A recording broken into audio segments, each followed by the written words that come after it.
Në vitin 2025, Shqipëria I çeli negociatat për të gjitha fushat, siç njihet në termin e negociatave kapitujt, 33 fusha ose kapituj, në 17 nëntor çelëm negociatat për 5 fushat ose kapitujt e fundit, dhe sigurisht që viti 2026 është një vit veçanërisht I rëndësishëm dhe një gur kilometrik në rrugën e vendit drejt antarësimit në Bashkimin Evropian. Në vitin 2026 Shqipëria do të kaloj dhe po punon intensivisht për këtë, për të futur në fazën e mbylljes së negociatave për antarësim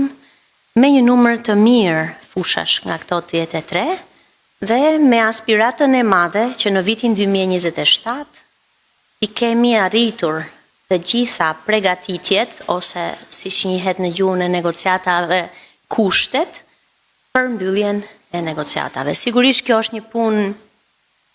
jashtëzakonisht komplekse, por edhe shumë pozitive sa I përket transformimit europian të vendit,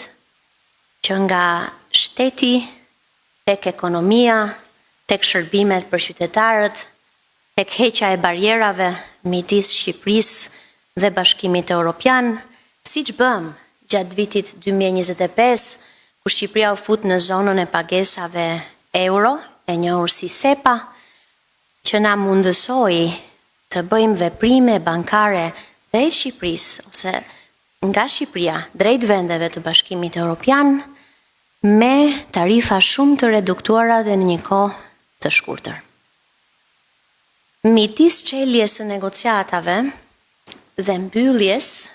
Shqipëria duhet jap një test aftësie si në pikpamje të vullnetit politik për reforma europiane, ashtu edhe të aftësisë institucioneve të veta, aftësisë teknike dhe zbatuese të standardit europian praktikisht në shërbime dhe në jetën e qytetarëve. Jemi sot këtu me ju për të prezantuar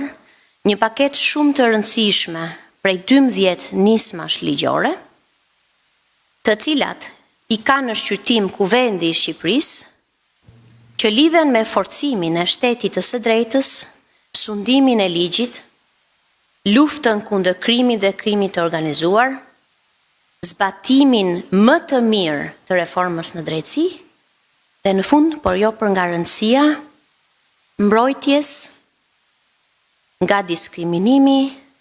mbështetjes për familjen, për gratë, për të miturit, e kështu me radhë. Vendi është I opozitës për të përmirësuar këto ligje, për të debatuar dhe për të qenë bashkë me ne në europianizimin e Kuvendit, shoqërisë shqiptare dhe të çdo institucioni. Në këtë, midis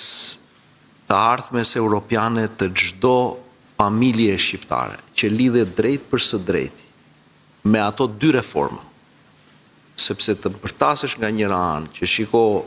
duhet zgjedhjet ishin të pandershme dhe duhet bërë reforma zgjedhore dhe mos të marrësh pjesë në një komision me përbërje të barabartë. Nga ana tjetër, të mos bëhesh pjesë e fuqizimit të decentralizimit të pushtetit vendor, që reforma territoriale do të sigurojë dhe që të dyja janë kushte të antarësimit dhe që lidhen drejt për së drejti, siç thash edhe më sipër, me të ardhmen europiane të çdo familje shqiptare dhe paralizës opozitare, ne do t'i kthehemi verdiktit të urtë të votuesit shqiptar, ku 83 mandatet janë mandatet të antarësimit europian. Dhe është prokura më e besueshme që na kanë dhënë shqiptarët, kështu që do të ushtrojmë detyrën që ata na kanë ngarkuar që integrimi europian të mos ngec në vend. Kështu që nëse opozita në paralizën e vet do të na vërë në këtë sprov, kam përshtypjen që integrimi europian, jo kam përshtypjen, po jam I bindur që integrimi europian është I pandalshëm, edhe nuk mundet që t'i vëmë shkopi në rrota.